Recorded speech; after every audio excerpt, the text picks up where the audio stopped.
Hi all, we'll get going in about 5 minutes.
Hello, Councilor Bach. I can't hear anything. Are you guys here? No, we're here. We're just about to start.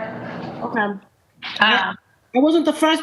I want to be one of those kids in school that's the first in attendance, but I think Flynn beat me to it. Flynn did beat, actually, yeah. I think, I don't know. The order I've got says Braden and Flaherty beat you too, but. Oh, damn, I'm a slacker. Yeah, we're going to get going in a sec. Gotta find my. I think I hear from Candace that we're all ready. All right, Candace, we're good? We are all set, Counselor. Great, awesome. In that case, I am going to gavel this working session to order. My name is Kenzie Bach. I'm the District 8 City Councilor and also the Ways and Means Chair for the Boston City Council. And this is an unusual working session. It's really more to make sure that we've got kind of a guide for community members about the budget and the budget process that we're providing as a council, and then there's an opportunity for folks to hop on and ask questions. So that's our goal today. The working session is being recorded. It's being live streamed at boston.gov/city-council-tv and broadcast on Xfinity Channel 8, RCN Channel 82, and FiOS Channel 964. The first thing I'm going to do in a minute is walk through the whole process of how to get involved in the budget process, because that's really what today is about. So I'm going to bracket that for a minute. Because we are technically in a formal working session, I'll still say that today's hearing is on docket 0524 to 0526, which is orders for the FY22 operating budget, including annual appropriations for departmental operations for the school department and for other post-employment benefits. Docket 0527 to 0528, orders for capital fund transfer appropriations, and dockets 0529 to 0531, orders for the capital budget, including loan orders and lease purchase agreements. But the focus of our working session today is really actually what all of that means, and how we can help community members dig into the budget process and make your voice heard. So I want to, first of all, just thank my colleagues, Councillor Flynn, Councillor Braden, Councillor Flaherty, and Councillor Mejia for being here. And I thought I'd give them each the chance to say a few words. The format of what we're going to do is I'll let them say a few words about why it's important to get involved in the budget process and how they'd like to help. And then I'll give a quick presentation that's really kind of about the budget process ahead so that people watching at home can understand where we are and where we're going and how you can get involved. And then we've got a few folks who've already signed up to bring their questions about the budget. But if you're watching this and you have questions about the budget, whether it's like, where would I even read the budget? Or I was reading the budget and on this page, I couldn't figure this out. We'd be happy to answer those today. So if you haven't already signed up to join us in this Zoom, you can do that by emailing ccc.wm. That's WM as in Ways and Means. So ccc.wm@boston.gov. And we'll get you the link to come join us in the middle here.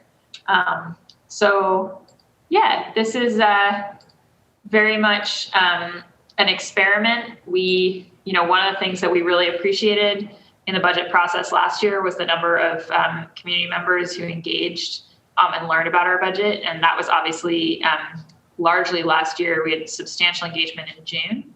And so what we're really trying to do is create space for people to get in and make their voices heard right at the start here in April. So that's our objective today. I'm going to go, first of all, to my colleague, Councillor Flynn from District 2. Thank you. And thank you, Councilor Bach, and thank you to the City Council Central staff as well for the tremendous work that they're doing. We're proud of them. I want to say thank you to the residents of Boston for engaging in this important dialogue about the budget. It's a critical part of city government.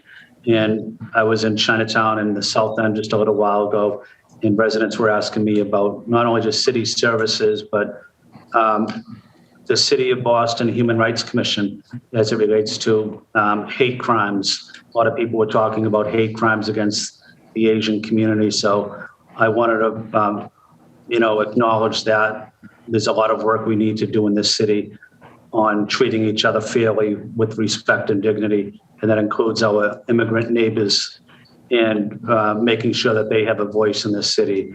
And I'm very thankful that human rights is being supported along with language access, immigrant advancement, certainly our schools. But having said that, Councilor Block, thank you very much for your strong leadership and dialogue and including residents across the city. Thank you, Councillor Flynn. And thank you for being such a stalwart of this process. I know I can count on you to be tracking it all the way along. All right, next up, Councillor Braden, and then Councillor Flaherty, and then Councillor Mejia. Councillor Braden. Thank you, Madam Chair, and thank you also to all your staff and central staff especially. This is a huge process. It is a marathon, and this is the second time diving into the city budget, and there's a lot to learn and a lot to understand. And I really applaud your efforts to try and open up the space and let our residents in Boston come in and ask questions and try and understand how our revenue is generated and how we choose to spend it. I feel that our budget is a statement of our values and our priorities, and I really think a really robust conversation about how we spend our money is essential to guiding us in how we move forward as a city and a community. So thank you so much. I look forward to hearing comments and questions from the public this afternoon and anyone else. So thank you. Thank you also for your incredible leadership as our chair of Ways and Means. Thank you. Thank you, Councillor Braden. All right, Councillor Flaherty. Thank you, Madam Chair. Thank you to your staff and also to Michelle and our central staff for their work, obviously in advance as we just start the process going to be leaning on them heavily in the weeks ahead. So I'll just say, obviously, the more folks that participate in the budget process and are informed, the better the process and the budget will be. And just reminding folks that we're in a representative government, and they've elected us to be the fiscal stewards, to be the legislative branch, be it either a district or, in my instance, an at-large councilor. So they should feel free to reach out to us. We work for them. So if there's something that they don't understand about the budget, or if there is an issue, or they're looking for a way to sort of get a project that's near and dear to them on the Capitol, or they're frustrated that there are things happening in their community or in our city that they feel requires or needs additional funding, and or if they've identified something in our city that no longer works or has outlived its usefulness or is wasteful, they should feel free to bring it to our attention as their elected representatives. And because we'll be obviously grinding it out with the administration over the weeks ahead. And so as much as they have the ability to tune in and ask those questions, they may want to engage us individually as well as district and at-large councilors, so that we could best learn the issue and also to continue to advocate for their concerns. We're not always going to bat 1,000 with folks, and sometimes the process takes longer. I know that it can get frustrating to folks that there's an issue that's near and dear to them. They want it on the forefront, and it may take a little while just because of other issues or pressing issues that may be sort of in the funding pipeline ahead of them. So just need them to bear with it. It's a lot like the CPA process, where if you don't get that project in that first round of funding, you got to continue to sort of stay at it and work it, and eventually, hopefully, that you'll get that necessary funding, you'll get the problem solved, et cetera. So, again, happy to be part of the process again, and look forward to working with my colleagues, you as chair, obviously, and your staff and central staff as we go through the budget process. Thank you, Madam Chair. Great. Thank you, Councillor Flaherty. And now, Councillor Mejia, in many ways, we're doing this community working session today because Councillor Mejia invited me to come and talk at an informal Zoom that she did about the budget about a week and a half ago, 2 weeks ago. And I thought, that's something that we should actually also do on the formal side, so that it gets broadcast out over city TV and is accessible to you all. But she's been a leader in trying to make the process accessible for everyone. And so, Councillor Mejia, thanks for being here. Thank you, Councillor Bach. We're in good hands with Councillor Bach. She knows the budget like nobody's business here. So we're really excited and grateful for your leadership and how intentional you have been to making sure that the people are front and center on all things that deal with the budget. And so this is their money and their budget, and so their experiences should lead the conversation. And I look forward to hearing from the people about what questions they have and how to possibly answer any questions that we can. And so again, just wanted to thank those who are showing up to have their voices heard. And I also just want to make note that this is not the only time that you'll be able to do that. I'm going to assume there'll be many opportunities for the community to weigh in. But this working session is creating a formal space, as Councillor Bach mentioned, for us to really have something that is well documented. So thank you for those who are going to participate, and looking forward to year 2. This is really exciting. Thank you. Great. Thanks so much, Councillor Mejia. Yes, and I'm about to go through, but we are going to have a lot of opportunities for public involvement in this process, and really just wanted to create this as a space to kind of put some of the nuts and bolts of the budget process on the record for everybody, and then take questions that folks have already at this stage. So I am going to share my screen for a minute, and I'm actually going to use a presentation that I did for Councillor Mejia's thing. Is my screen visible to folks now? Someone? Yeah, we got it. Yeah, we got it. Awesome. Yeah, we can see it. All right. So we're in the city budget process. Just for folks' reference, April 14th, the budget came into the council. And now this mid-April to June period where we hold working sessions and public hearings on the budget is the period that we're in right now. And in fact, it started this morning. with an overview hearing. So if you want to go see about an hour of presentation from the administration about this year's budget, you can go watch the 10 a.m. hearing that we had today. And now, right now, we're having this working session as an opportunity to just present about this and take people's questions. I really want to highlight that the first of many further opportunities for public testimony is this Wednesday at 6. We're going to take public testimony about what people want to see in equitable recovery, specifically through city funding, including the federal funds that are coming to the city. So that's something where if you're watching this at home, if you have strong feelings about what city programs we should be funding or what economic assistance initiatives we should be setting up with some of the federal dollars we've gotten, we would love to have you come and speak on Wednesday, April 28th at 6 p.m., obviously virtually on Zoom. And if you're watching this right now, I'll just say again, you can email ccc.wm@boston.gov to get the link to come join us in our conversation right now. So then we have all those hearings, and then June 9th, the city council votes initially on the budget. The budget has been introduced as a whole bunch of dockets. There's the operating funds, which are basically anything that's city programs that you would think of that, has to be refunded every year. That's operating budget stuff. There's a separate school operating budget, and there's capital funds. And we'll talk a little bit more about that in a minute. But capital funds pay for the sort of physical infrastructure of the city and anything that you're really, you're paying for it now, and then you're going to use it for many years to come. So we take this initial vote in the second week of June. And because the council by the charter isn't allowed to just do whatever we want with amendments on the city budget, we're not allowed to add things to the city budget. What traditionally happens is that the council will vote down the first version of the city budget so that the administration can reintroduce it with changes that reflect the conversation that's happened, both from councilors and members of the public. So that's really the goal, is that we spend these 6 weeks really kicking the tires of every aspect of the budget and saying, it really feels like we need more funding here. Seems like too much over here. Give us more details on this.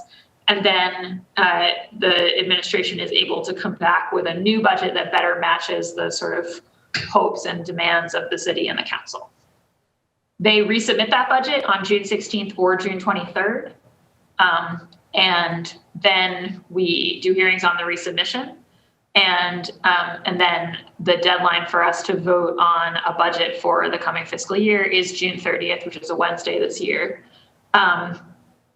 And it's worth noting that this whole process works such that we take that vote in late June, and it's for the budget that begins on July 1st. So it's right up against the deadline of the new fiscal year. That's how our charter sets this up.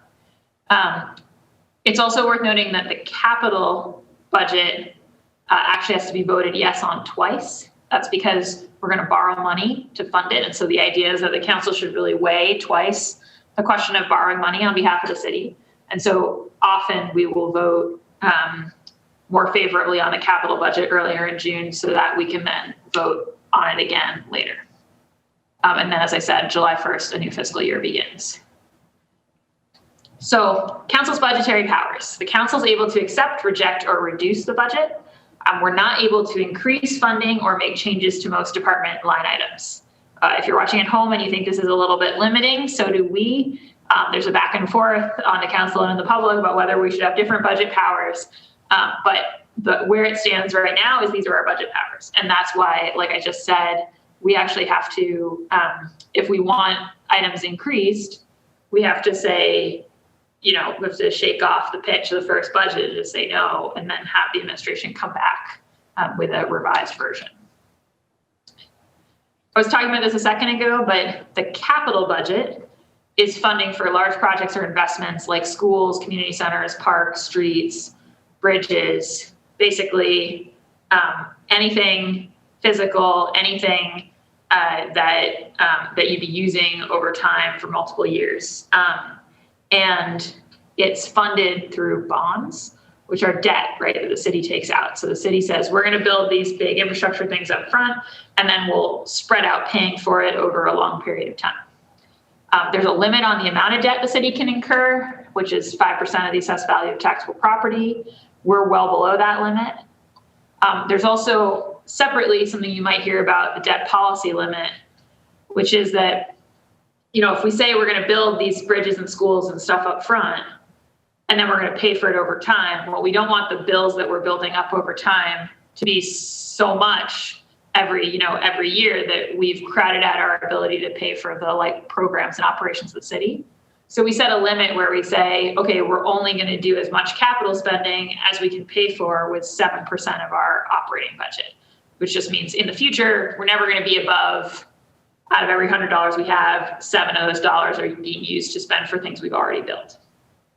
That's not a requirement on the city. That's a limit the city places on itself. We're actually well under it as a city right now. And I mentioned this, but the operating budget covers day-to-day expenses for city departments, includes staff, equipment, contractual services, supplies, materials, anything that you would have to redo every year. It's that. And the lion's share of the City of Boston budget is personnel. It really is true that city workers are the city, and what the city does gets done by them. And so that's most of the money in our operating budget. Technically, the BPS operating budget is within the city operating budget, but the council traditionally votes on it as a separate docket. That's because the school's budget, the detail level of it, has to be approved first by the school committee. And so it comes through them to us, and then what we're actually authorizing is the top line number of how much money are going to our schools. But something that you'll see throughout this process is that we'll actually have 8 hearings with the Boston Public Schools, where we'll be digging into the details of all of their programs, because of course, the council cares quite a lot about the schools. It's more than a third of our budget. It's a major policy priority, I think, for everybody on the body. And so we'll be digging into the details and asking for, adjustments and updates and such on them. But officially what we vote on is just that top line number. You also might hear about a mysterious thing called Opeb and about our pensions. All those city workers, it's important to us, and it has been historically, that they be able to retire with dignity and live their old age with dignity and health care. And so each year the council allocates money to help fully fund our responsibility to pay those pensions. Like practically all American cities, Boston got way behind on funding that obligation. So it had promised lots of pensions to its workers, which it wasn't in a position to pay for fully. And so the cities really had a multi-year plan to get that obligation fully funded, which is really important. And right now it's projected to be fully funded by 2027. So the city puts money every year into making that the case. Then once the city finishes catching up to speed with pensions, it's got this thing called other post-employment benefits, which is like the cost of healthcare in particular that we pay for retirees. And that's also underfunded. And so basically the plan is to finish funding pensions and then switch over to funding this Opeb. So it's like, you're paying off one credit card and then you're going to go pay off the other one. But in the meantime, we do make a substantial $40 million a year payment into the Opeb trust fund. And that's basically us saying, look, we're putting some money away towards this. And as soon as we finish funding all our pensions, we're going to focus on that full time. Opeb and pensions, this is not the kind of exciting part of the budget. It's not the new department stuff. It's not the capital budget, the new, physical objects in the landscape, but it takes up a significant part of the city budget. So it's worth knowing about. And then you may see in the budget process these things called revolving funds. They each have their own docket. So they're one of the reasons that I have to read a lot of words at the start of each budget hearing. Revolving funds are basically where a department takes in money for some kind of operation and then spends that money on that operation. So an example would be the Strand Theater, which the city operates in out in Dorchester. It would be like, oh, somebody comes and buys a ticket for a Strand Theater thing, we take in that money, and then we spend that money on the upkeep of the Strand Theater. It's not taxpayer dollars, it's coming for that service. It never leaves that service's operation. So we have a bunch of those across different city departments. But they do need council scrutiny so that they don't turn into kind of slush funds, or you don't have money that's just sitting there for years and years. And so because of that, every year we authorize the limits on those. So if you hear about revolving funds, that's what they are. They aren't really the main heft of the budget, but they're worth knowing about. Throughout this budget process, we're going to have lots of opportunities, like I said, for people to testify. One of them is to testify live via Zoom. And there's actually an FY22 Budget testimony sign-up sheet. Ignore that part about going live tomorrow. It's already live. And you can go find that at www.boston.gov/budget-testify. That'll take you there, but I'll also throw it up in a minute so you can see the site. But if you can't find that, if you email us at ccc.wm@boston.gov, we'll get you the form to sign up. That gets you the link. You can come be in the Zoom with us, ask your questions, make your comments. That's a major part of this process since we're still stuck virtually. It is a shame that we're not able to be together in person, but it has also enabled a lot of people to get involved, which we've appreciated. The other thing you can do, if you're like, well, the department hearing that I really care about is while I'm in the middle of the workday, is you can actually make a video and upload it to our website, and then we will actually play it in the hearing at the end of the hearing. We need it 48 hours ahead so we can string them together for the end of the hearing. But that is something we can do at the end of any department hearing or the general public testimony hearing. And then your other option is to provide written testimony via email. That's that email again, ccc.wm@boston.gov. And so, we'd love to have you do any of those things. Write, join us, or send a video. And we have a pretty extensive budget calendar. We've got about 35 hearings and working sessions scheduled right now, and we'll be scheduling more as the need arises. But we're definitely hoping for your involvement and collaboration throughout. So these are a few of the things you can do to get involved. So you can read the budget book, which, as it says here, you can find if you search Boston FY22 City Budget. I'm also going to show it to you in a second. You can review the budget calendar to learn about when the council is holding hearings that interest you. If you go to boston.gov/council-budget, you'll find that there. And if you're a social media user, we're using the hashtag BossBudget on Twitter for updates. So that is my quick presentation about this and kind of our public process ahead. I want to briefly show folks a few of those sites that I mentioned. So the city's budget books can be found at this website, which you can get to by going to budget.boston.gov. And it's got lots of information about the budget, lots of things you can click through. The budget office has done a lot of work to put different kind of infographics and stuff up here. There's a place over here that says get the data and view PDFs of the budget books. So if you click through there, well, at the moment, my internet, I guess, is slow, but it'll take you to the budget books. And the same thing, if you click get the data, you'll actually get to a whole data portal with lots of spreadsheets. So if you are a spreadsheet person, this is a great place to go play with things. There's a different set of spreadsheets that are up on the BPS website that are also really great in the sense of being really manipulatable. So if you have a question, this is a good place to go. These are the books. I clicked that link a second ago. Basically, there's a whole breakdown of subsections of the books. The books are 3 physical volumes that the counselors have. But if you're interested in a particular department, you can just click on the name of the department and go read about its budget there. And the capital budgets for each department is included in that as well. There's also the council's budget process, which you can find this by going to that site, boston.gov/council-budget. And this tells you, there's a message from me. It tells you all this stuff about the process. You can find the schedule of our full hearings. You can search, figure out which department you might want to come testify about. And then it also has info at the bottom. And where it says how to testify, this takes you to the budget-testify, so boston.gov/budget-testify site we have, which will tell you all these ways that you can submit a video, write to us, or come testify live and sign up to be here with us. So, so I just wanted to, put on the video record all of these things so that people would know a bit about the ways to formally get involved in the process. And then I guess the last thing to say is just, the city budget, it's big and it can seem kind of like intimidating. And like I mentioned, there's like 3 books to put it all in.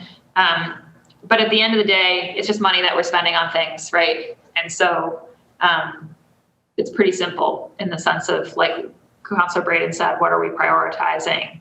And then like, what are we actually putting into place in terms of staff, materials, operations, to actually get stuff done? And so those are questions that I think we on the council all hear we hear our constituents asking all the time, and we want you to come into the process and ask those questions. So I think I'm going to go to, I know Sarah's with us. Sarah, there you are. Great.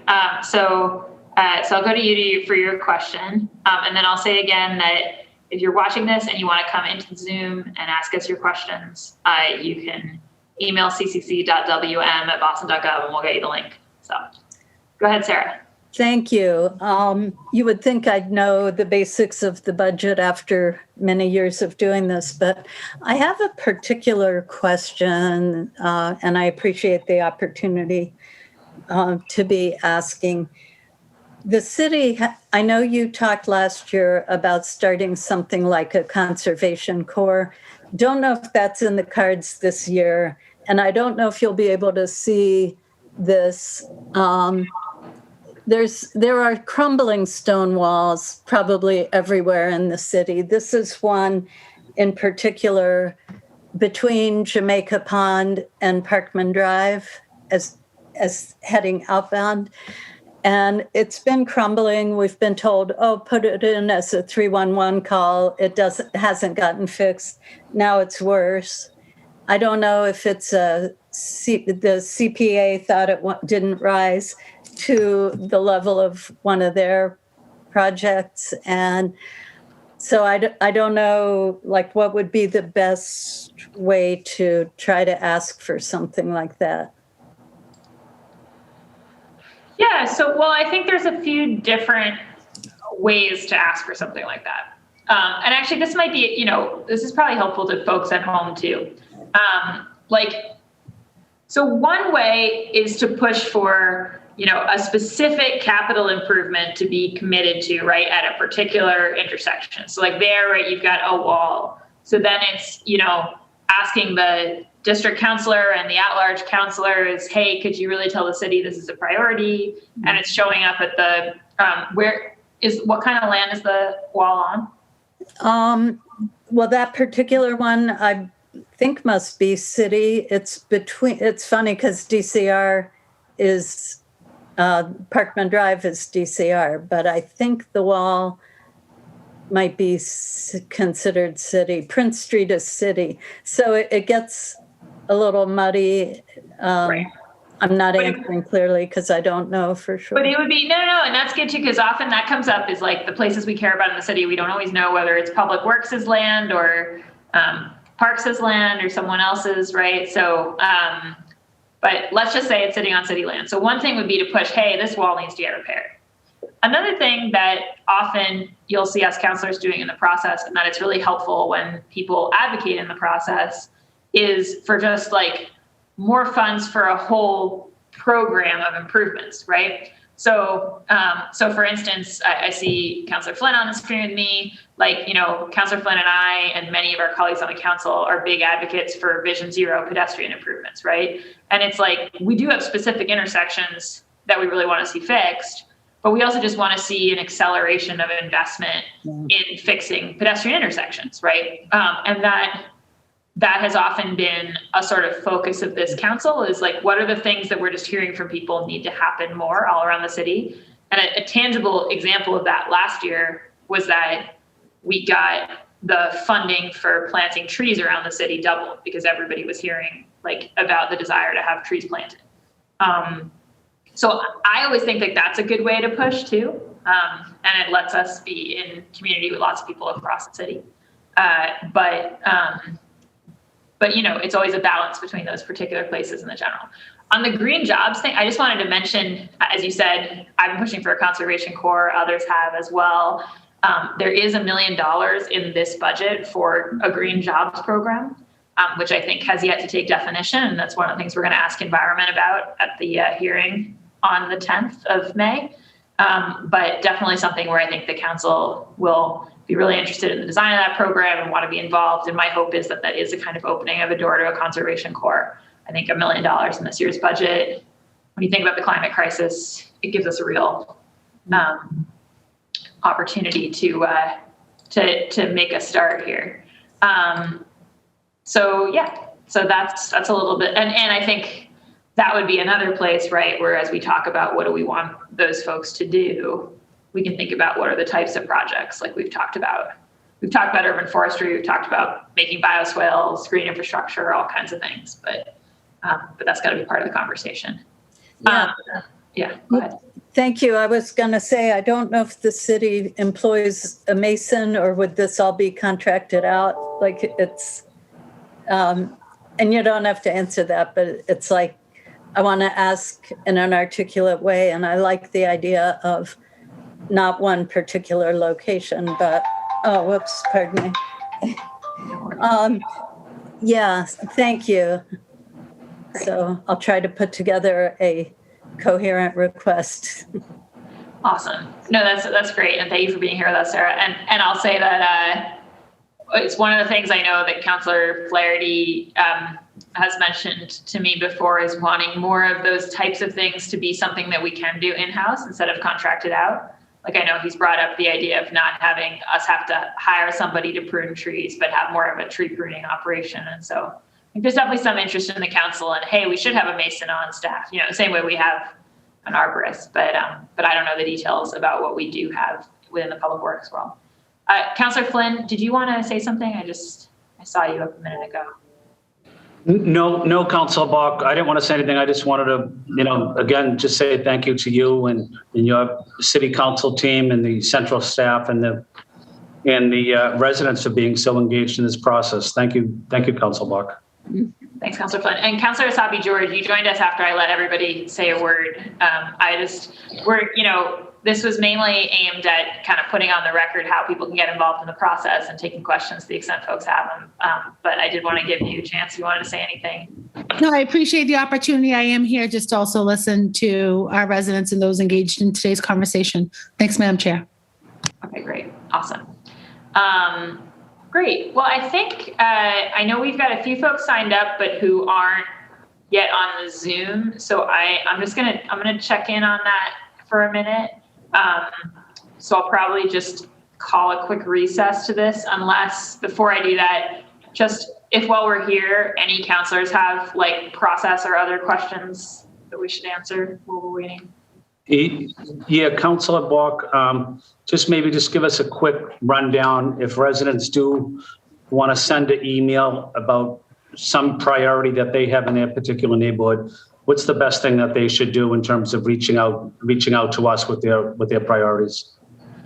Yeah, so the best thing would be if they sent it to ccc.wm@boston.gov. So ccc.wm@boston.gov. That'll make sure it gets into the written testimony folders, and our central council staff is doing a great job of like keeping track of all those things and making sure they're associated with the right departments, so that we can like have all counselors be able to review that. So I would say to folks, it's always worth it to CC your district counselor just so they know that you're writing in as well. But anything that we get at that address will be shared and in the relevant department folders for all of the hearings that we're having. And Councilor Bach, I have one final question. What impact does a letter or an email have when it goes to central staff about the budget? What type of priority does the mayor's office give it? What type of priority does the city council, generally speaking, give it? And what's your perspective as the chair of Ways and Means? I know it's kind of a general question, but just wanted to give the residents a little bit of an idea of what they can expect. Yeah, so I think that well, one thing I would say is if you have a burning thing about the budget that you're feeling now, right? Like you see something in the city that you don't think is being funded the way it is.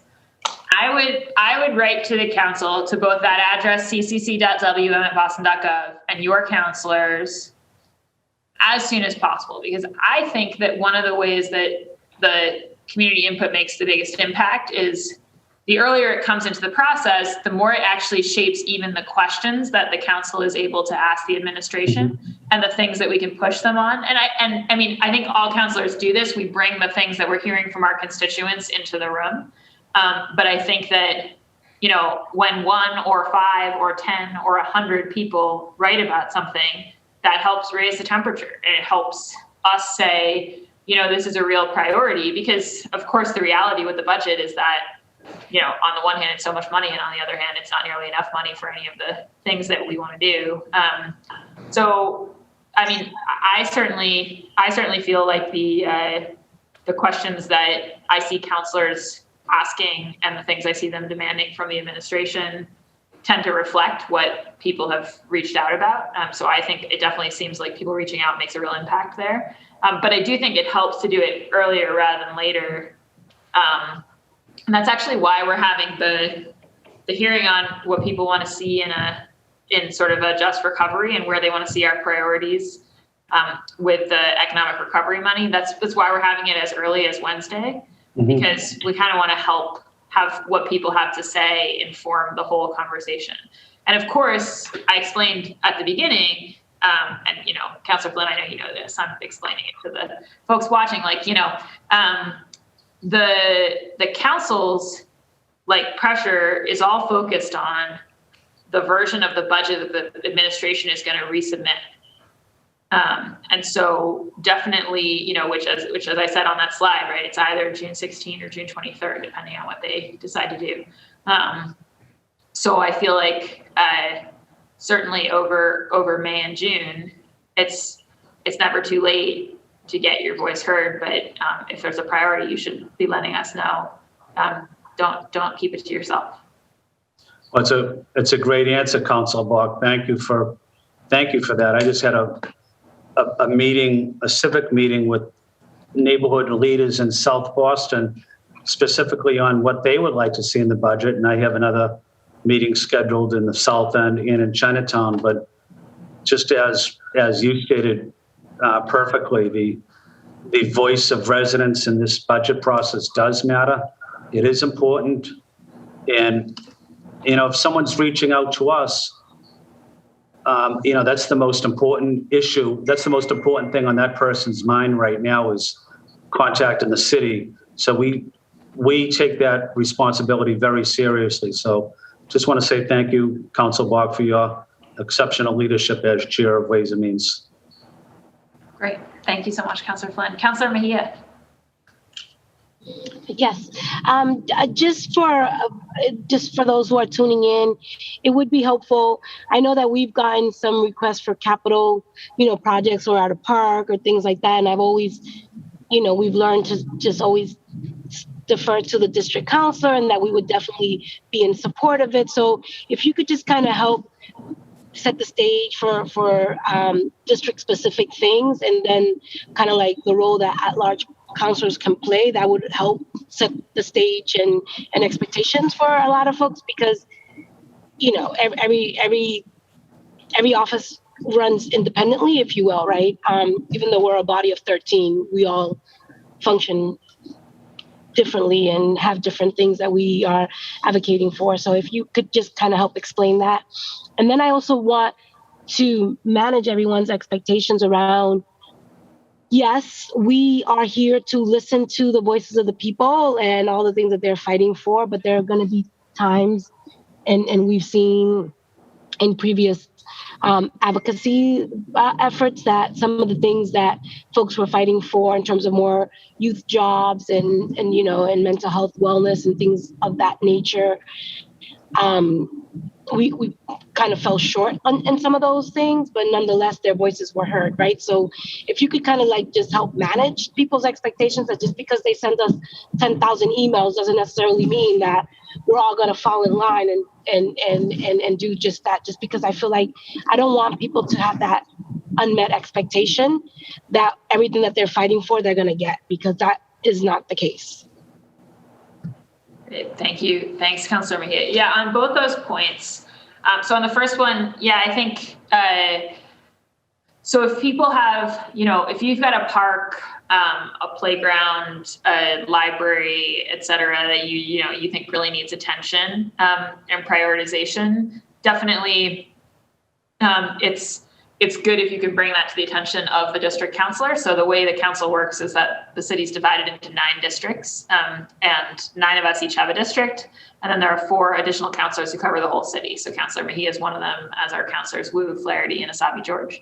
And I think the at-large councilors can and often do support on asks for those capital improvements, but it's definitely something where you want to make sure that your district councilor is also aware of it. And I think it's worth noting for people, part of it's sort of interesting, right? The thing about the city is that it's 700,000 people. So sometimes the reason that it feels like, your thing isn't prioritized as soon as you see it and talk about it is because, over on this other part of the neighborhood, there's another thing that people have been organizing around for several years, and it's finally happening this year, right? And so it's like one of the challenges, I think, of our role is trying to be a good filter for all of the things that you see that need work around the city, and then also trying to put them in some kind of order in a fair way. And so each of our departments will have a prioritization list, right? So they'll have a list that's like, oh, well, this library needs a refresh. Nobody's touched it for a long time, or this park's falling apart, et cetera. But the reality is there are things that reshape those priorities. So for instance, if, we have a bunch of unsafe incidents somewhere and we're like, oh no, there's, we need some real lighting and safety improvements here.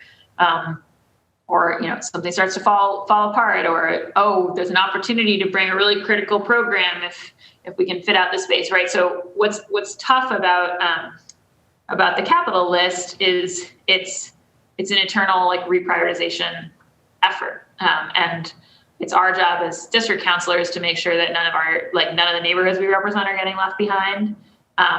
And it's a delicate balance between being responsive and also making sure that we don't only improve things for the loudest voice in the room, right? Because you could have somebody you could have an immigrant neighborhood with a bunch of folks who are relatively new to Boston and are deeply involved in really hard work and all kinds of things, and don't know how to come join this process. We're trying to think about ways to make this process more welcoming to everybody.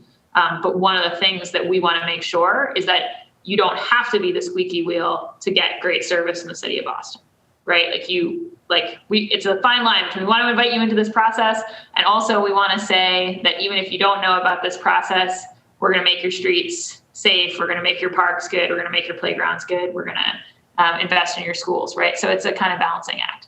And I think that's important, to Councilor Mejia's point, for people to keep in mind, because we all see the city just through our set of eyes. And so part of the job of the budget process is to even it out across sort of all these different perspectives that are at play. But that said, we have to have the public input opportunity, because there's lots of things someone might not see. If you're the only one who sees that wall is crumbling down, you need to tell the city, and the city needs to reprioritize on the basis of it. So that's the balancing act we're trying to strike. And that's to Councilor Mejia's point. One thing that's frustrating is that we can't generally grow the revenue in the city of Boston. Councilor Flynn's actually pushed hard on this, thinking about ways that we could get new revenue, and thinking about places where the state should give us more opportunities to raise revenue so that we're not as dependent on property tax as we are. But we end up sort of stuck with the same top line number. So one of the challenges with the budget is that an increase anywhere is a decrease somewhere, and all of our services feel urgent, and and we're trying to do well by all of them. And so that's also one of the reasons why sometimes it feels like things are incremental when we change them in the budget. The other reason things are incremental is because of what I mentioned before, which is that 90% of like the city's budget, well, the operating budget, that number's not exact, it's rough, but most of the city's operating budget is personnel, right? So if you want to really grow a department, you're going to need to, over a series of years, hire people.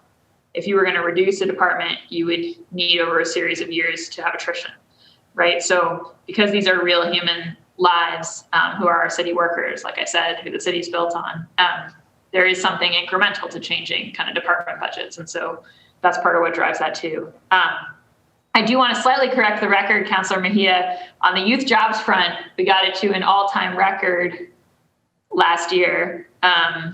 In terms of the number of jobs going from 3,300 to 5,000 for the city and getting to the 1,000 year-round jobs. Yeah. So I know we want more jobs, and I want year-round, and I want more. Jesus Lord. I totally agree. I think you and I are definitely we're joint members of the Youth Jobs Caucus. But my only point is, like, there was strong advocacy for youth jobs last year, and we got a lot more youth jobs. And also, I think that advocacy is part of the reason why you see the proposed budget, like, not reducing those jobs. Because when those jobs were initially put in, they were paid for largely with CARES Act money. And the assumption was that they were a one-time pandemic surge. And what's being proposed in this budget is that they are not a pandemic surge. They're a permanent thing. And that doesn't mean that we don't want to grow them more from that base. I agree. But I'm just saying that there's a fine line also between, like, recognizing that in any given budget process, we don't necessarily get all the things that we want or ask for, and also recognizing that, like, but advocacy that people do does matter. And if you didn't do it, we would end up in a different place, and it wouldn't be as good of a place. So I just want to hold those two things in tension. All right. I think I've got Paige in. So I'm going to go to Paige next. Hi, Councilor Bach. Thank you for having us. No, thanks for joining us. I have two questions. The first is, I am concerned about how much we spend on over-policing in the city of Boston. So what is your advice in terms of what constituents can advocate for in terms of the budget and policing? Yeah, so obviously this was a big topic of discussion last year, and I think will be again this year. One of the places, so this is what I think. There's a couple of things that I certainly have learned as a new counselor over the past year about the police budget, which I think could inform any advocacy. One is that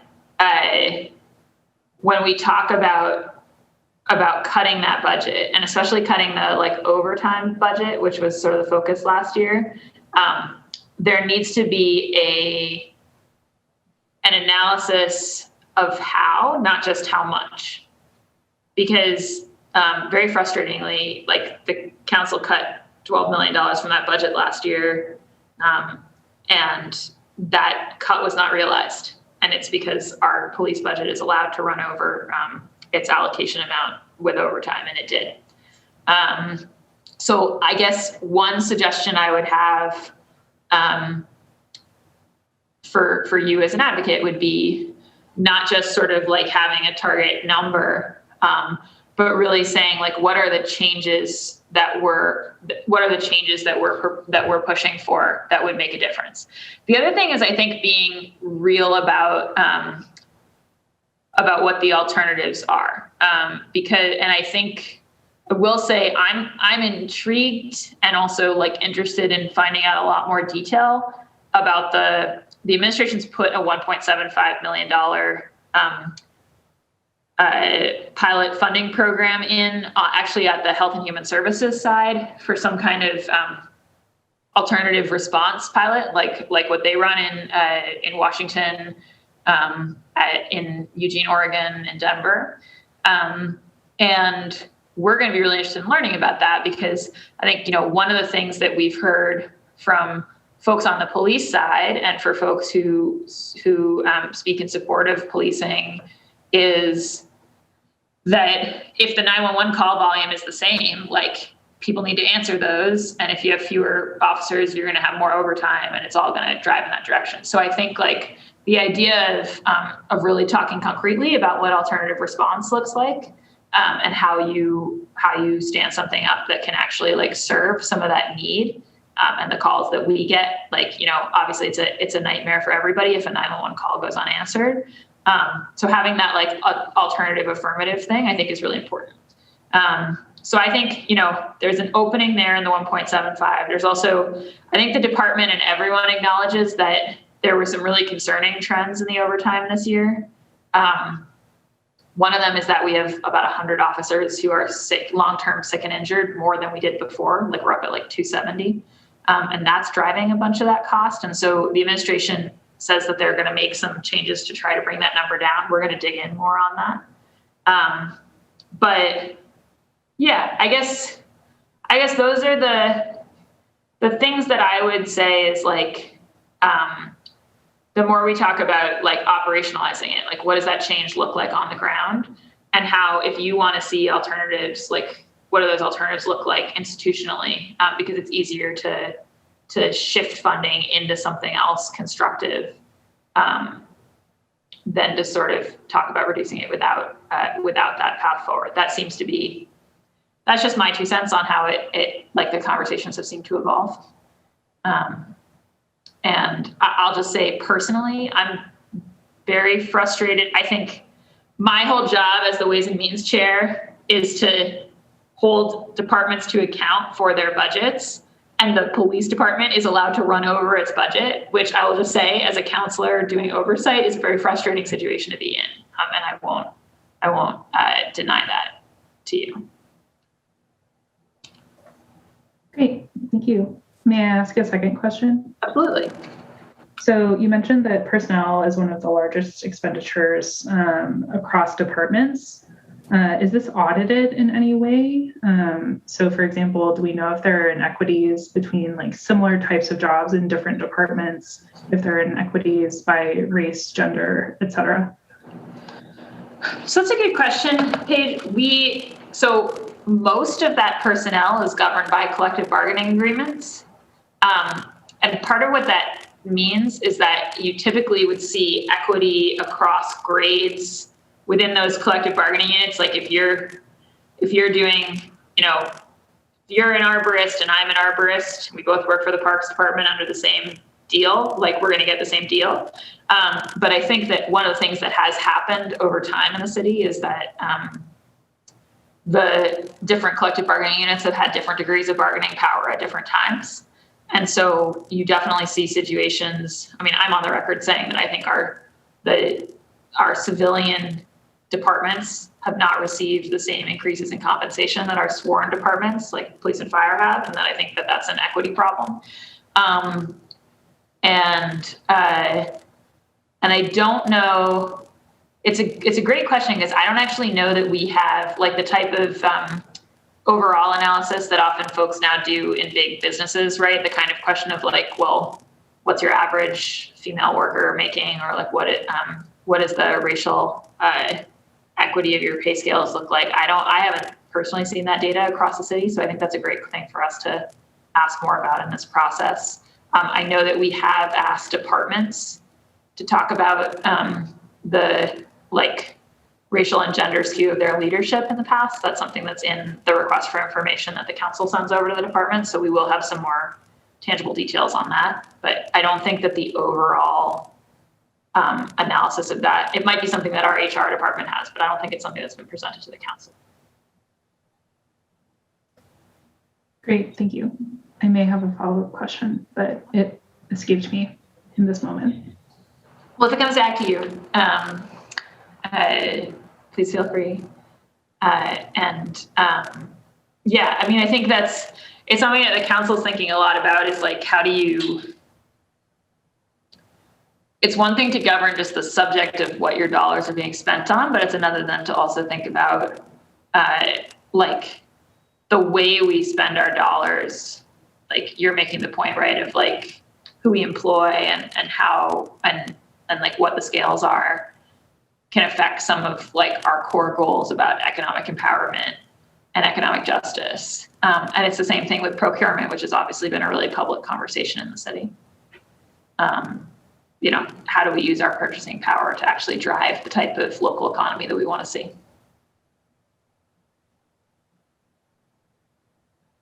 Councilor Flynn, did you want to say a word?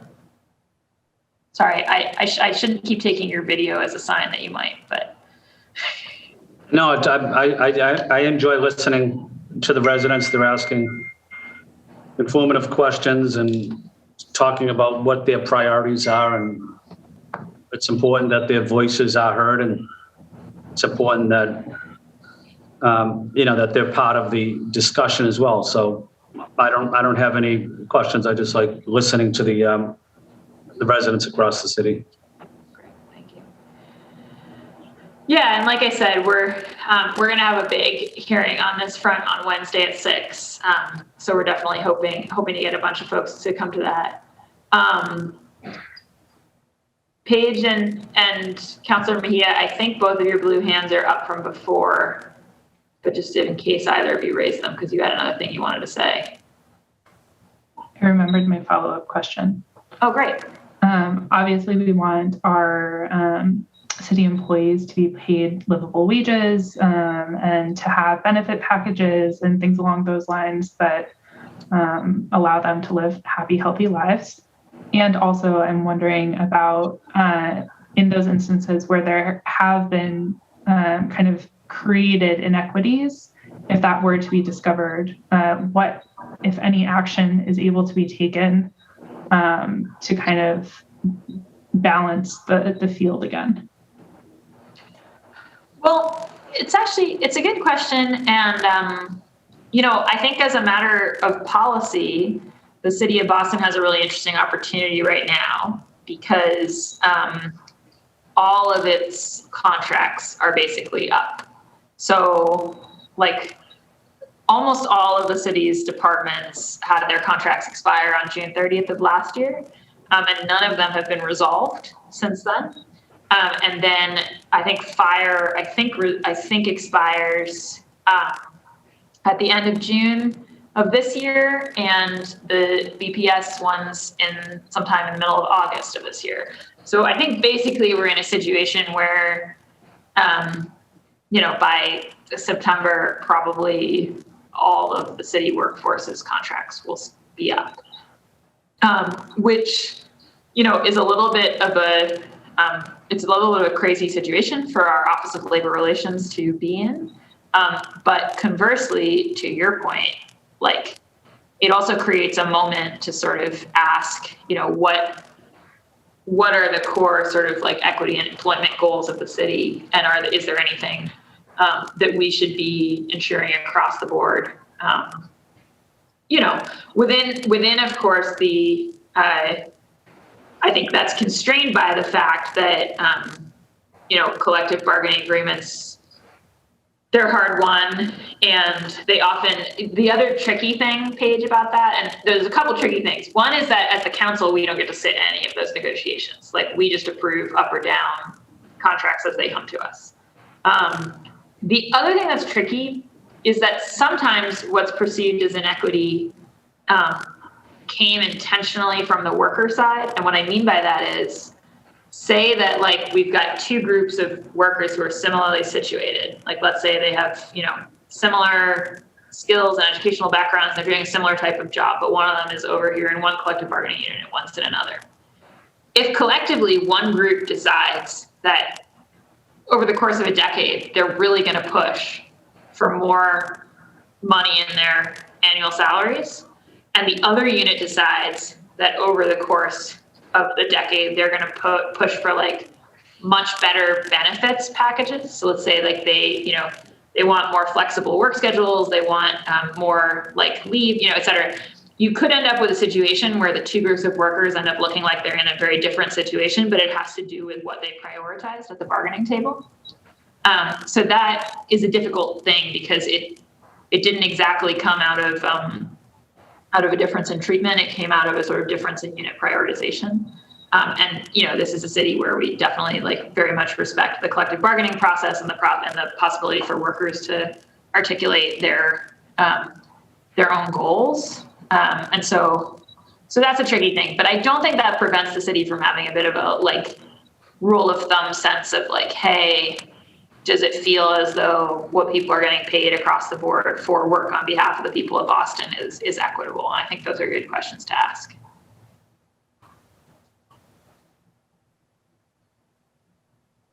All right. Anything else? If nobody else has anything, then I think, because we still have a couple of people who are going to come join us who have not, that what I'll probably do is recess the hearing and just I'll hold here for a little bit, so that if people are running late, they have an opportunity to jump in and ask their questions. But I won't hold everybody else. Sarah, I see you're back on the screen. Do you have a follow-up? No, just saying farewell and thank you. Okay, great. Awesome. Well, thanks for coming with us. If you're watching this after the fact, what I want to say is, as I've mentioned, there are lots of opportunities to do public testimony, but if what you have is a question about the budget, how it works, where you should look for things, et cetera, please also feel free to send those to us. So ccc.wm@boston.gov. You can CC me. I'm Kenzie Bach, KNZIE.BOK@boston.gov. Because this working session, we wanted to put this kind of explanation of the budget and open forum kind of out in the formal space, but it is not the end of that opportunity. So just reach out. It's your budget, and otherwise we'll see you along the way. So with that, I'm going to recess the hearing, and I think I'll hold it open until 5:30. So again, others should feel free to go. I will hang out, and if somebody comes, catch their questions, and then at 5:30, if we haven't been joined by anybody, we'll adjourn. So thank you so much. This hearing is recessed.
All right, Candace, we've gotten to 5:30. So thank you to Councilor Flynn and Mejia for sticking around. Since we haven't had any further folks, I'm gonna thank people again for coming. Just say that this is the beginning of our process, and we're gonna have public testimony after every hearing. So please, the members of the public, come along, make your voice heard, reach out to your counselors. And with that, we will adjourn this working session. Thank you all so much.